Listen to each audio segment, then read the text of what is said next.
All right, everybody, hello and welcome back to another video here from Wholeo-Awakening and Thunder Dragon Neigong. And today we're going to be continuing in an article series on the Seven Hermetic Principles, where we've been talking about the importance that the worldview that we have has on our practice of internal martial arts, alchemical cultivation, and life in general. Today we're going to be focusing on the first Hermetic principle, the foundational principle, which is the principle of mentalism. Why it is important to have a good understanding of what this is, what it means, what impact it has on our practice. Now, very often is the case in this world that people will hear the word mentalism, or they'll think, well, it's all mind, or if it's all in your head, it's not real. Fact is, and physics now proves this, that reality actually is mental. It's the mental which came first and then created through its vibrations, through its specific frequencies, the physical world. We know that all physical matter is the result of the vibrations, the frequencies of mind.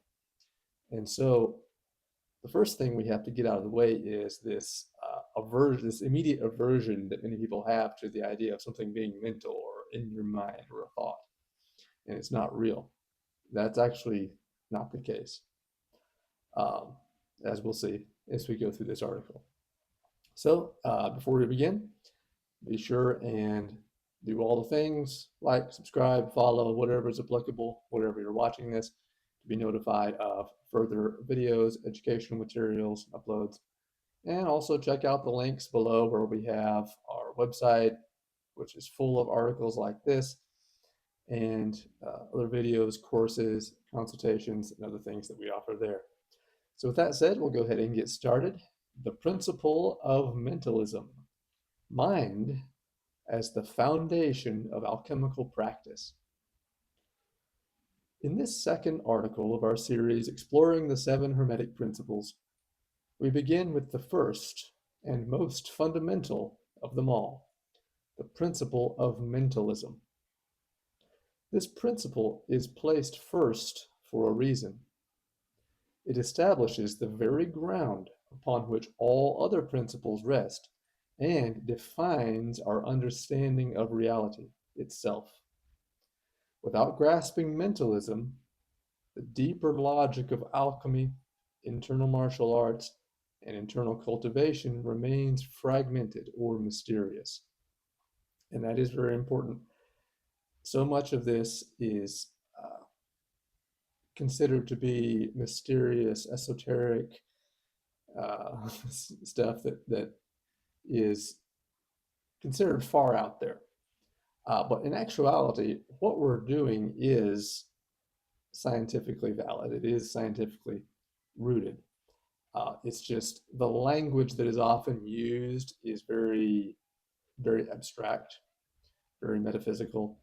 But as we will discuss in this series, when we get to the point of as above, so below, the principle of correspondence, everything that is true on multiple levels and multiple layers. So what is true metaphysically, what is true magically, alchemically, is also true scientifically. All of these things that are true hold true across all dimensions. And you can talk about the same thing using different language. We can use the old symbolic mythological language, or we can use the language of modern quantum physics, and we can be talking about the same thing. So it's important not to just immediately dismiss things that sound mystical. Oftentimes, they do have actual scientific value. Sometimes it is garbage, but oftentimes there actually is something, a specific thing that is happening that does relate to reality.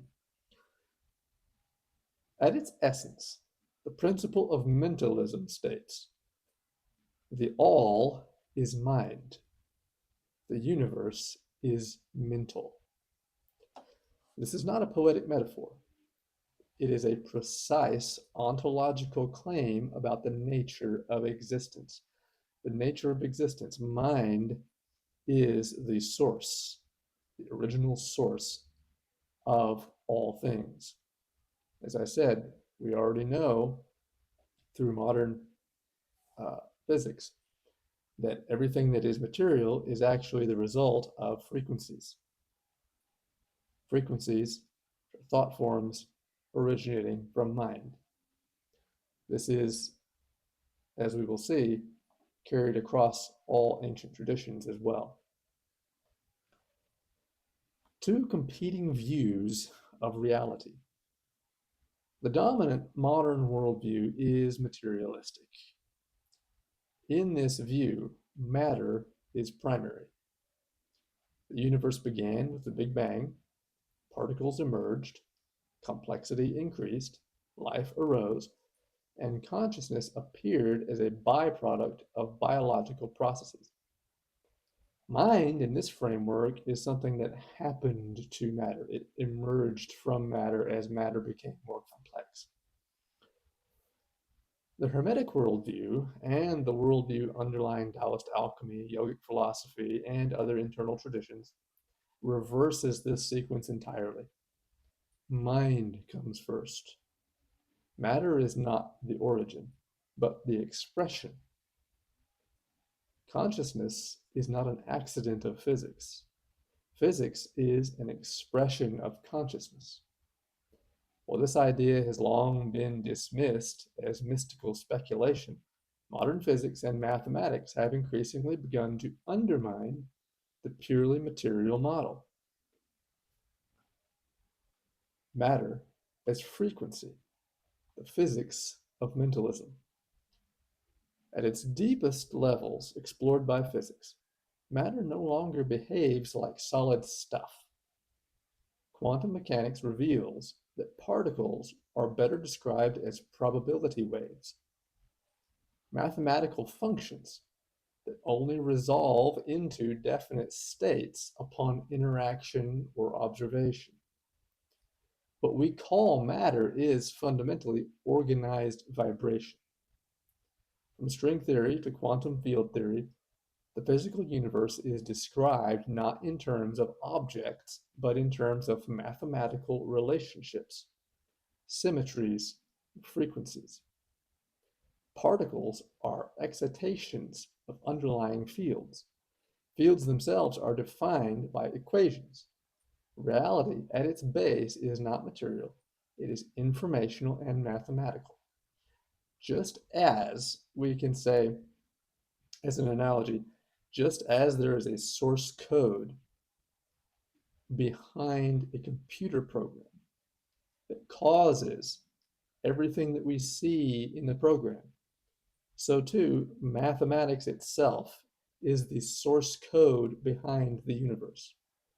Everything that is exists as it is because of an underlying mathematical reality that causes it to be that way as opposed to any other way that it might be. And this mathematics, which of course is a universal abstraction, is non-physical, non-material. It is simply a law that governs how reality functions and how, by extension, matter comes into existence and how it behaves and functions.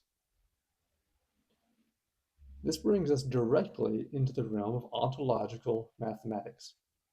The study of mathematics not as a human invention, but as the underlying structure of being itself.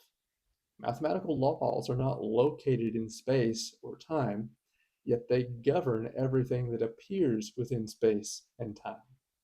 They are abstract, immaterial, and universal. Qualities traditionally ascribed to mind rather than matter. These are mental abstractions. From this perspective, the universe looks less like a machine made of parts and more like thought made coherent. Mentalism and the birth of form. Hermeticism describes creation as a movement from the formless to the formed, from unmanifest to the manifest. Taoism expresses this as Wuji, giving rise to Taiji. When we stand in stillness, we refer to that as Wuji. When we start to move, it becomes Taiji. And this is a reflection in our practice of the greater cosmological formation. This is the undifferentiated void, giving rise to polarity. The Hindu and Vedic traditions speak of Brahman giving rise to form through vibration, nada. Now, Norse cosmology speaks of Gnungagap, the yawning void from which worlds emerge. We see this across virtually every ancient tradition. They have this same story, this same concept, told in different ways. Even the Judeo-Christian tradition encodes this same insight. God said, "Let there be light," and there was light. He spoke a vibration of intent, and it created a physical reality, a manifestation. Jesus Christ is referred to as the incarnate Word, by which all creation is brought about and held together. Further, the word, or logos in Greek, entails not only the word spoken, but actually the mental intent. The word logos carries not just the act of speaking, but it carries with it the intent behind the word, the mental intent that gives rise to the vibration that then fashions reality. Creation occurs through word, logos, vibration, and intentional ordering. Modern physics mirrors this uncannily. The universe unfolds through symmetry breaking, oscillation, resonance, and mathematical law. As the renowned physicist Michio Kaku famously remarked, "We are wisps of thought floating in the mind of God." Everything is mental. It is a mental construct that is playing out in various physical forms. So whether we interpret God theologically, philosophically, or symbolically, the implication remains the same. Mind precedes matter. So whatever religion or view you want to take on this, the source, the origin, what we would call God, is mind. So why does this matter for internal cultivation? How is this actually applicable to what we're doing? At first glance, all this might seem far removed from standing meditation, silk reeling, breathing practices, or moving forms. But in reality, it is the key that makes sense of. If the universe were fundamentally material, then mind-body practices would be limited in their scope. You could relax the muscles, improve circulation, regulate the nervous system, all very good things to do and all good benefits that we do get from practice, but nothing more than that. Any number of similar exercises could result in the same. I always say, if you don't have the internal mechanics and you don't know exactly what it is that we're working to accomplish, then just breathing and doing the movements, you could make up your own stuff and get the same results. The only value behind the systems that we practice, the specific sequences of movements that we do, the specific techniques that we employ, the value of those is that they are a science, a specific set of specific techniques, specific methods that lead to specific results. If it were just about relaxing and floating, then that would be all it is. You could do it any way you wanted and it would be fine. You'd get the same results. You'd feel a little better for a while and go about your day. The profound benefits of the practice come when you know the techniques, when you employ them correctly in the traditional ways.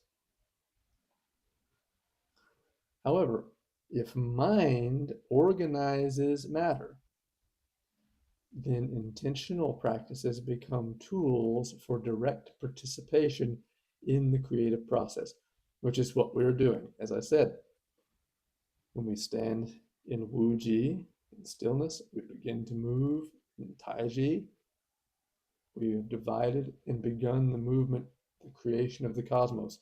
What we are doing in our bodies in our practice is a mirror of the creation story of the cosmos itself. This is why internal arts place such emphasis on Yi, the intent, the awareness, visualization, mental quiet, and clarity. Yi Dao, Qi Dao, where the mind goes, the Qi follows, is no longer just a poetic saying. It is a statement of physics and ontology. Where intention goes, organization follows. Where organization follows, structure changes. Again, we know this from scientific sources. As we will see, bioelectricity, water, and the inner landscape. Within the human body, this principle plays out in very concrete ways. This is not just intellectual play here. These actually have real effects on the physical world, including our bodies. The body is not a solid object. It is a liquid crystalline system governed by bioelectrical currents and subtle fields. The extracellular matrix, which is the fluid connective tissue environment that surrounds every cell, acts as an informational medium, transmitting signals faster than chemical processes alone. Water, which constitutes the majority of the body, is particularly sensitive to electromagnetic and vibrational influence. Research into structured water and coherent domains shows that water can organize itself in response to frequency and information. We know this from famous experiments done on how different intentions, different words spoken with different intent actually cause water molecules to restructure, to reshape themselves. This happens in the body as well.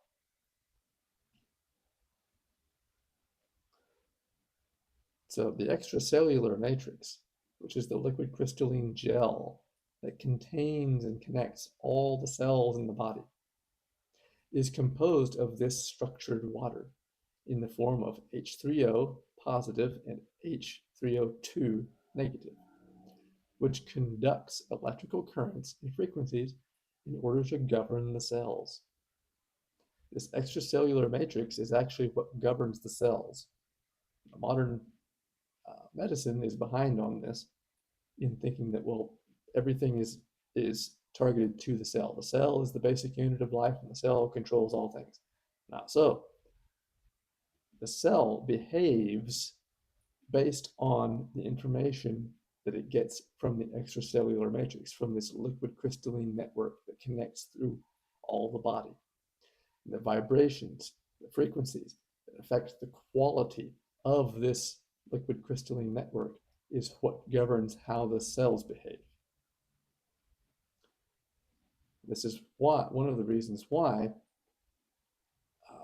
natural herbal remedies don't function the same way as modern pharmaceutical biomedicine.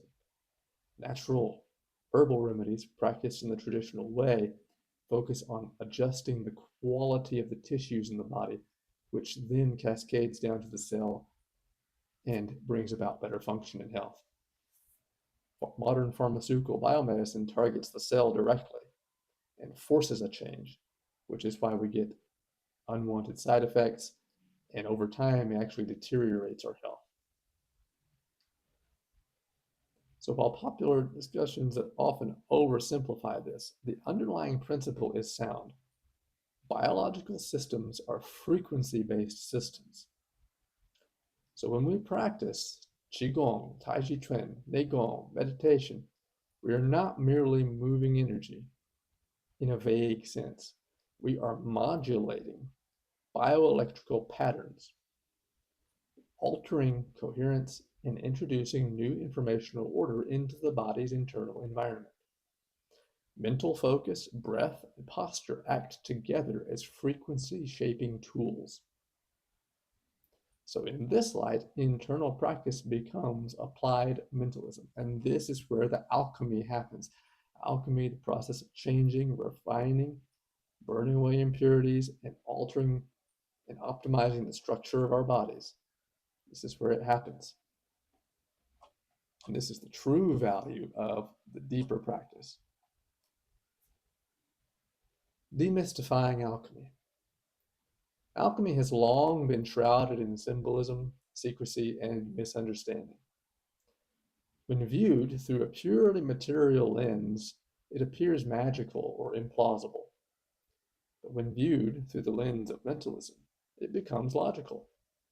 Alchemy is the art of changing states of organization, from coarse to refined, from chaotic to coherent, from unconscious to conscious.